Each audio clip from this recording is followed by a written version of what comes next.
வணக்கம். இது வந்து என் ஃப்ரெண்டு ஒருத்தவங்க ஃபோன் பண்ணியிருந்தாங்க. இந்த மாதிரி ஒரு மாடு வந்து ரோட்ல அடிபட்டு கிடக்குது. ஓனர்ஸ் யாரோ வந்து தூக்க பார்க்குறாங்க வண்டியில.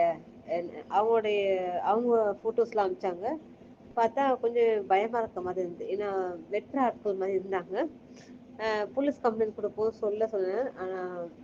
அவங்க வந்து எதுக்கும் பயப்படுற மாதிரி இல்லை. மாடை தர முடியாது, நாங்களே பார்த்துக்கிறோன்னு. மாடுக்கு வந்து பார்த்தீங்கன்னா இடுப்பெலும்பு உடஞ்சிருச்சு. அப்படிப்பட்ட மாடை வந்து எந்த மாட்டுக்காராலும் வந்து வச்சு பார்க்கறது கிடையாது. மாடுக்கு சின்ன அடிப்பட்டாலும் அதை வந்து வெட்டுக்கு தான் கொடுக்குறாங்க. ஏன்னா அதை அவங்க யூஸ்ல நினைக்கிறாங்க.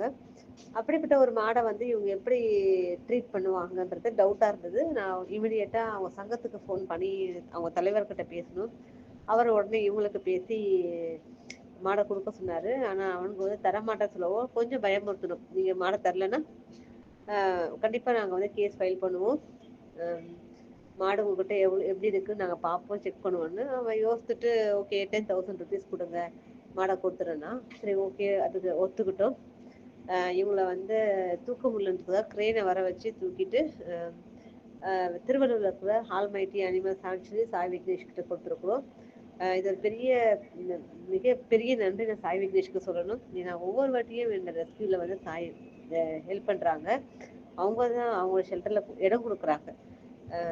சின்ன பையனா இருந்தாலும் ஒரு தெய்வத்துக்கு சமமான குழந்தை அது. அவன் நல்லா இருக்கணும். நன்றி சாய்.